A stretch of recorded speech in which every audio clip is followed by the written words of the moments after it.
Paul from Steering Wheel Restoration. Here we have a finished Derby Bentley steering wheel, originally made by Blumels, and this is a new steering wheel we've made with stainless steel core, and we've riveted the original boss and front ring with new stainless steel rivets on.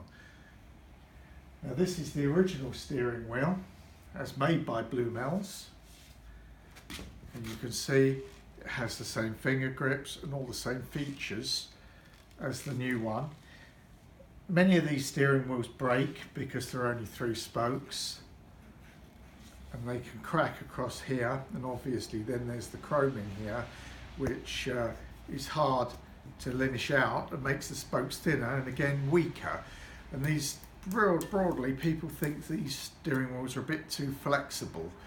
The new one is made out of a thicker gauge steel and would be more rigid for driving.